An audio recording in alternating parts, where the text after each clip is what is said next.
Spring 937 Osrith watched as Finan got up onto his horse. He had not said, but Osrith had told him to go, for the trouble had become so acute that it could only end in one way. Young Finan was not at Bibbenberg anymore. Not since, number.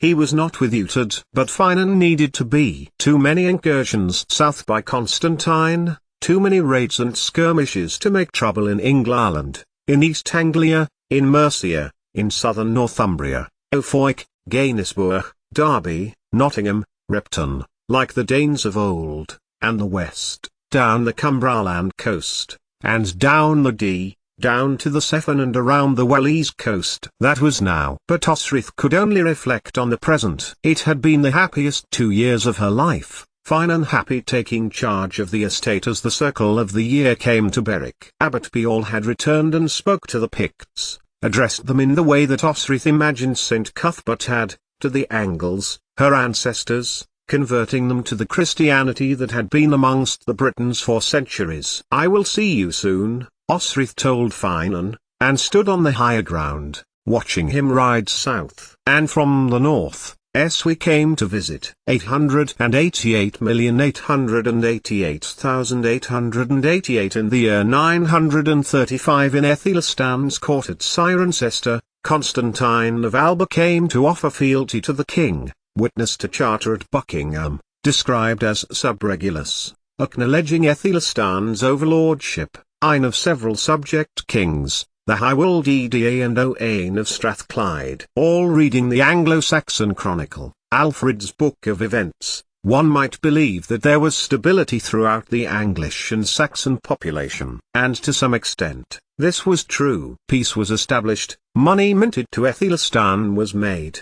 His name was known throughout the land as firm and fair. And yet, through his claim to the lands of Cumbraland, Ofoik and the North had given a catalyst to the undercurrent of independence focused around Archbishop Wulfstan, echoes of which had been included in sermons that Aethelstan had no business north of the Humber, and that Guthfrith and even Constantine was more welcome. Reports of meetings and plottings from Ofoik had reached Berwick, as had the money demanded from sub-kings from Aethelstan at Cirencester. "We might as well invite the Norse back," had been the information that Coltigar had relayed to Osrith, when he had ridden south and met with young Utad. And so it was that a report was lodged in Winchester that, just over a year after Constantine had bowed to Aethelstan at his own fortress, surrounded as he had been by Aethelstan's men and allies, another reaffirmation meeting had been called at Aethelstan's court before Advent. In attendance was Owain of Strathclyde,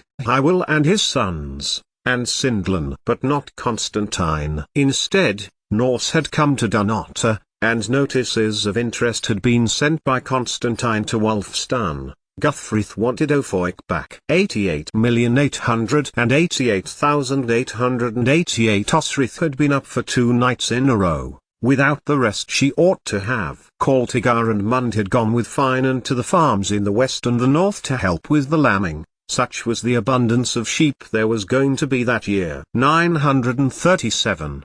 Surely nothing that year was going to be as tiring as the birth of twins and triplet sheep. It showed that the abundance of food had yielded fertile ewes, and that year was promising to be the same. So, when she saw her son riding towards her, Osrith had to blink into the April sunshine to regain her senses. There have been incursions south of here, closer to the wall, by Alba warriors, and Constantine's allies. That was why he was here, was he not? Osrith's question was met with deadly silence, and she waited until their son got down from his horse and explained to her what exactly had gone on. "Uncle told me to go, and I will return to Constantine," young Finan told his mother. "And yes, I did mention the agreement, and he told me that I was an arsling if I thought that the agreement still held." "He likes you, then," Osrith told her son. "He only calls those he likes best an arsling." Osrith rubbed her face, and looked north. Behind her, the younger children of the hall were helping with the lambing now. Their small hands were ideal to help those ewes who were having a challenging time. "It is one of the better names he has called me," Young Finan told her. He told me I was a bastard Gale and I was to ride to Alba before he beat the skin off my back. I thought it best to see you on the way. Edra is happy there, Osrith said to him. And she is married, now. Her son gave her a fierce look. Is it because I am not married that people keep reminding me who is? Young Finan complained to his mother, bitterly. I do not want to marry anyone. Not even Edra? Osrith asked. Young Finan gave her a long look. I do not love Edra, not like when I was a boy. She is still my friend. At least I hope she is. And Osrith went on to hear her son tell her that Utad had told her to get back to his father. Meaning Constantine? Young Finan told her, resignedly. Why? Osrith wanted to know. Benedetto and I, he began. No. Osrith shouted, all her tiredness falling from her at once. Tell me no, son. She demanded. No. Young Finan told his mother. We speak to one another, not often, but sometimes. I spoke to her in Latin that I had improved, and she liked it. We spent a little time together. An unmarried ex-slave who is the lover of your uncle, and you, a 26-year-old young man. Osrith knew her son. She knew he got on with women, was easy in their company, and she knew her brother would not like that at all. Is Constantine my father? Young Finan asked, suddenly. Osrith felt her tired mouth fall open. Did Lundine, did Ethelstan's coronation tell you nothing? Osrith told him. Finan is your father, Constantine is not. But Constantine loved you like a son, for I took you, as I took Edra, to Dunnottar, to be safe. You wanted for nothing. Did you not? Nor did Edra. Young Finan seemed to be waiting for her to say more, such as but. Yes, Osrith admitted. I loved him once, but no, Finan has to be your father. Irrespective of all of that, go where you want to, wherever makes you happy. And she took her son inside her hall, and to her bedroom, where she extracted 2 swords from beside her bed and held them out to young Finan. Fedasword and Buet, Osrith told him. It would make me happy if you chose one, for I know you will be beside Constantine in whatever it is to come. And young Finan chose Fedasword, the sword belonging to Utad, father of Utad, their older brother, also called Utad, and Osrith, once called Edra. It had been their grandfathers, too. And young Finan knew this. He knew he was choosing a sword which Osrith had taken, in her haste as a child, from Bibbenberg, and was part of her Saxon family, which left her with Buet, one from Domnall, as reliable as any sword could be. From her window, Osrith watched as her son rode north, to Constantine, in Alba. And then she put down Buet, and made her way back out to the lambs, to see how many had made it into the warm, early spring morning. 88,888,888 it was said, before Ethelstan's death, and the chronicle of Alfred and the pages concerning the Rex Totalius Britanniae were destroyed, that the king of the Angles and the Saxons was intrigued by the Britons and regularly invited Hywel to speak to him about the Cymric culture. In payment, he gave silver that Tidui could be rebuilt, that shrines could be reinstated, and that information about the Irish Church could be established. And it was said that Ethelstan went on many visits to Celtic holy sites, such as Stoke St. Nectan, and that the antiquity of the whole of the islands of Britain held him emotionally. His players reworked old Brittonic music, and prayers were said for all the inhabitants of the islands, not just the Angles and the Saxons. During that time, Ethelstan established the border to the east of Cymru as being the River Wye, controlled forts up and down the coasts, and was conciliatory towards the now settled Danes. At Willand Bridge, in what was once Danelaw, Stamford was divided into 2 boroughs, one for where the Danes lived and the other for the Saxons, King Ethelstan not just giving permission, but encouraging the mixing of the populations. I did not expect you to accept me to your hall, Eswi told Osrith, as he rode, flanked by Caltigar and Mund. How could I not? Osrith told him, a friend is a friend, no matter the politics. But she made it clear she did not want to know of Alba, too painful it would have been to hear. Yet, she fed Eswi, and Finan had welcomed him, coming in with ale to share with Constantine's spy, who recounted, in contrast, all he knew of Ethelstan, and Osrith told them of her ancestor, King Edwin, over whose land of Northumbria, ancient Dyria and Bernicia combined, a woman with a child might walk freely and unmolested, and cups were to be placed by rivers so thirsts could be slaked. It hurt to see Eswe, after how she had left it with Constantine. But she had no choice. Her people needed her, and she needed them. But she did ask that Eswe look out for young Finan, make sure he was safe. Eswe took her by the shoulders, and drew her in for an embrace. They had been friends for so many years. He had stood by her when she had served in Mercia, helped her when she returned to Mercia, and promised with all his heart that he would do this for her. It was the last Osrith would ever see of Eswe, brother of Finoli, now Abbot Findel of Caerlygwylyd, alive. 88,888,888. And so the incursions came. More Alba ships came to the horizon,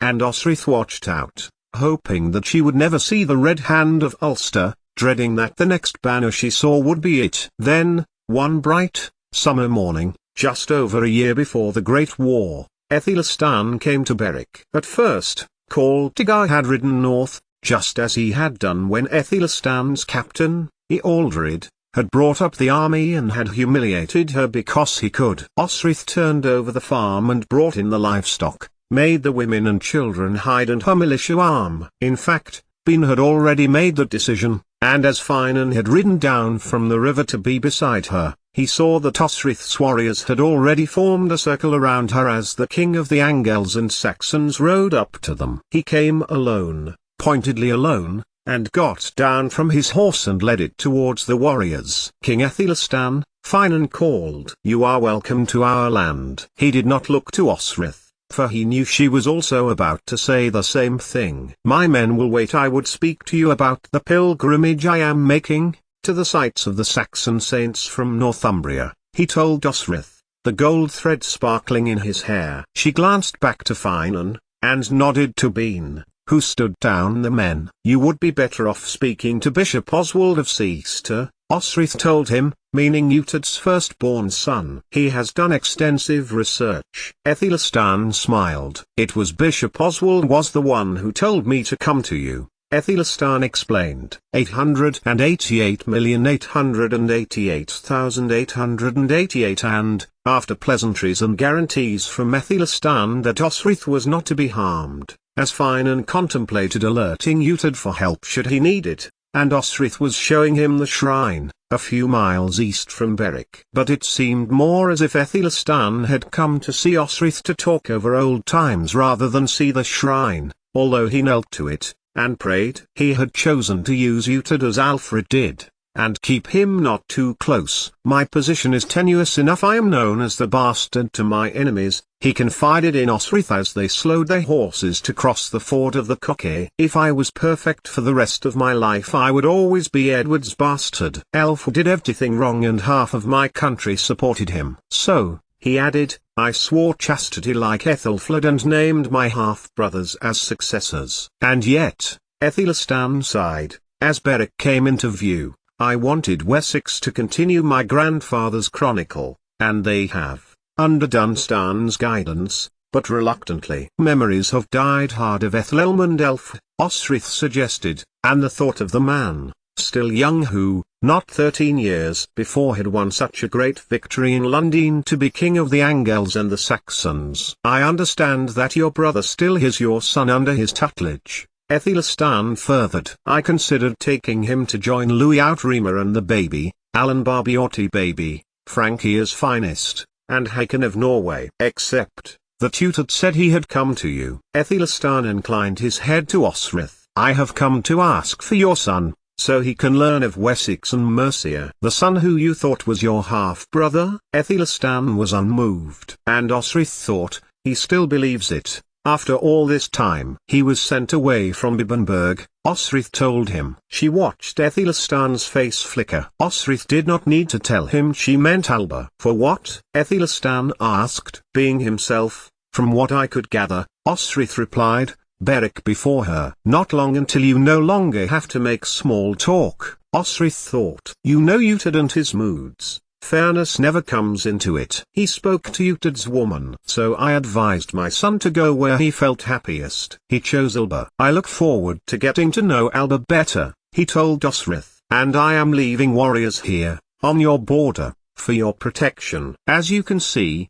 I do have protection, Osrith told Ethelstan. Alba warriors come, and I have my own. She watched Ethelstan rake the guards who were waiting for her, Phelim and nuanced amongst them. A woman landowner can never have enough swords for her own. I know this from experience. And, Ethelstan turned his head to Osrith, you swore to me, that you would fight for me, and it was true. Osrith had, which put her in direct conflict with Constantine. So, as Finan nodded to Osrith, waiting for her to acknowledge to him that all was well, Osrith took the king inside her hall and he sat in her parlor as Osrith reached down a box from beside the door. In it, was a relic, and Osrith took it from the box. It belonged to my ancestor, or so it is said, she explained. It is not a relic as in a saint's relic, but a manuscript, so fine that it was almost transparent. She held it out to Ethelstan. We called it the Lindisfarne poem,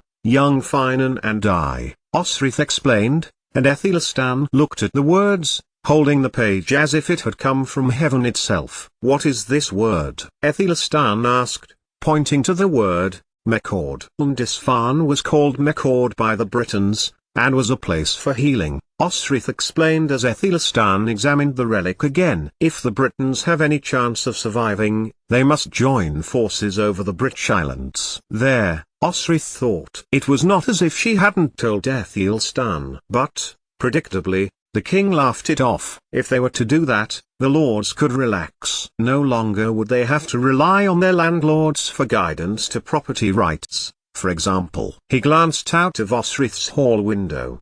Barrows are used as boundary points, made at a time long before even the Romans were here, are respected by the Britons, mysterious as they are, it puts them at their ease, that they can more easily be put in touch with God. Then, Ethelstan whispered conspiratorially to Osrith, I have a mission to convert as many as I can find. Even the one standing before you? Osrith challenged him. My mother was a Briton, and though I was baptized into the Roman Church, I follow the Arian one. Good, good, Ethelstan reassured her, handing Osrith back the ancient manuscript. I understand Amont, and Cumbraland are claimed by you? Not claimed, because they are mine, in law, clarified Osrith. The irony of the situation, that Brehon law allowed her to have the land, and pass it on to Edra, was the same she had fled from, nearly 3 years before. In Brehon law, which I do not recognize, Ethelstan sighed, not knowing how good it was to hear the king say that. One day, I will visit Irian, I will send people to live there and bring the Roman Church to the land. Osrith was shocked, and she felt her mouth fall open. Oh yes, Ethelstan pressed, watching Osrith's face. The Pope is a great believer that all should align. We met in Francia, when I visited the Frankish king, Charles, which is why I have 2 of his nobles' sons with me as adopted children, for I will have none of my own, that they may learn of Britannium, and its king's way of doing things. Its king's way, Osrith pointed out. Alba has its own king. And Osrith handed back the artifact to Ethelstan. Someone made this. Someone important, she told him. Here, the hand, the colors. She pointed to the illuminated letter. It has survived all this time. I give it to you because I want it to be treasured, kept safe, by someone who appreciates the man's history. Because you are Merson,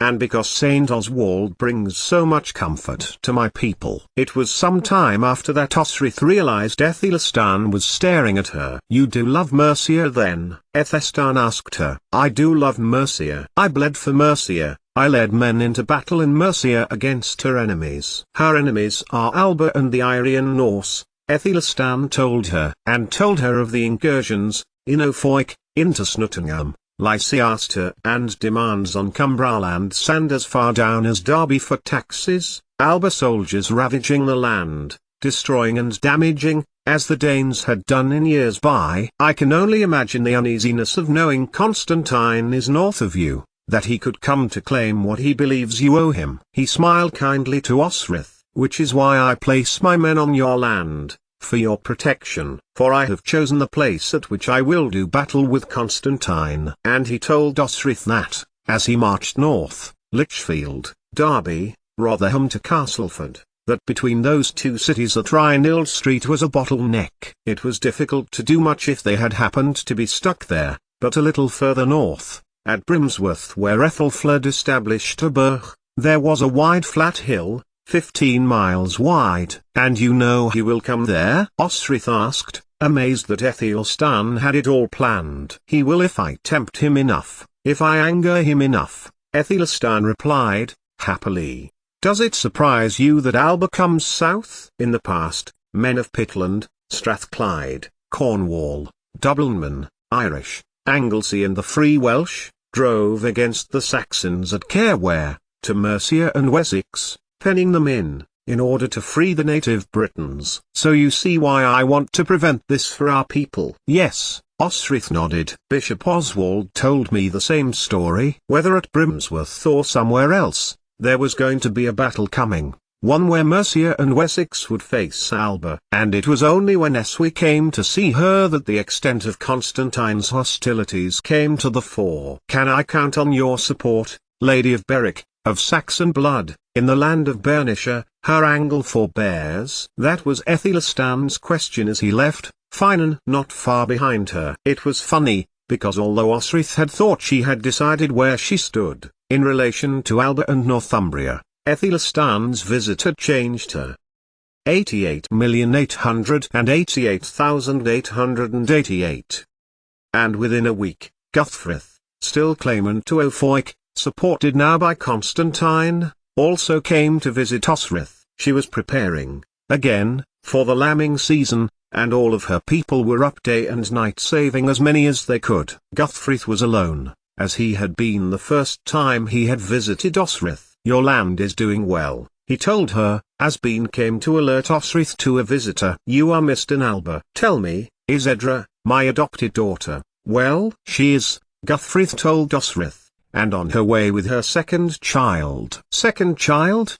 Echoed Osrith, as Finan took her shoulder. When did she have her first? Some time before, Guthfrith told her, vaguely, and Osrith calculated it must have been after she had fled Dunnottar, so a year later. And now another. A pang of pain crossed her chest that she hadn't been there, although Elasade would be, surely, to help her through it, especially as Edra was no longer a young woman. Your brother does not support Aethelstan, Guthfrith told Osrith, although he does not support me either, in claiming he wants an independent Northumbria. He bent his head to Osrith. Will you send men? Why? Osrith bit back. To desert my land and have Constantine or Aethelstan take it? Guthfrith's face fell. You want an independent Northumbria, yet you will not support my claim, even though it is backed by Constantine, with his men this time. I will take Jorvik. It is weak under the Saxons and Bishop Wulfstan gives his full support to me as Sigtrygg's kin. Wulfstan just does not want to turn to the church in Canterbury, Osrith told Guthfrith. He would claim the Irish church back if it mean he could keep his own autonomy. And no,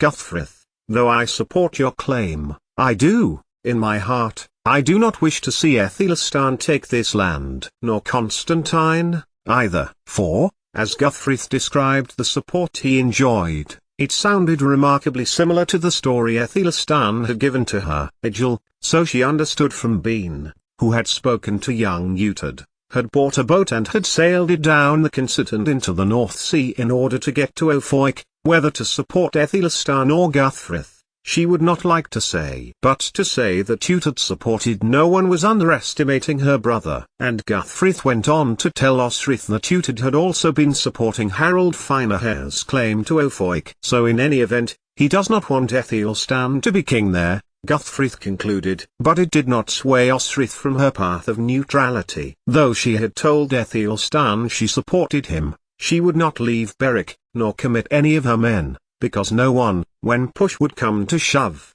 would support their interests, which were to live peacefully, and get on with their lives. I am glad my niece and nephew are being well cared for, Guthfrith said, wistfully, before he left. laughed. I thank God daily that Constantine supports me, and my kin. God? Osrith asked. Yes, Guthfrith laughed, smiling at her astonishment. Does it surprise you? Many Norse are Christian now. And it was true. Many came to the church at Adjefrin, and Berwick, and travelled north to Melrose to the abbey. And within days of Guthfrith leaving, we came to Osrith, fleeing from Elfoic with news that Guthfrith, with the aid of Constantine's army and navy, was king of the city, ordained, blessed and anointed by Bishop Wulfstan, and that the Englaland army of Saxons, Angles, West Saxons, Mersons and Cymric had been defeated. Aethelstan will be coming north again, to harry Dunnottar, we told her, which was what Constantine believed. And he told her to remain as safe as she could, and defend herself and her land, before leaving in haste towards the Two-Eyed. It was the last time Osrith was to see Eswy alive. But his message was clear. War was inevitable. She was going to have to choose which on side she was going to fight. Constantine, the man who she was bonded to, and in whose castle she had spent her life, where her family now lived, where her son now sought refuge. Or Aethelstan, claiming the peace and stability that he was winning across the land, his grandfather's vision made real, playing the long game. Osrith was going to have to choose quickly. That night, she told Finan he should leave, to be with Utad. It will make me happy knowing you are safe, with my brother, she told him, words with a speck of truth in them, in the end. And the next morning, Osrith kissed Finan goodbye, not knowing when she would see her husband again, or if she would ever see him again, and waited until he was out of sight before going back into her hall, and standing in their room, looking around, steadying her mind, before considering everything, then making her plan.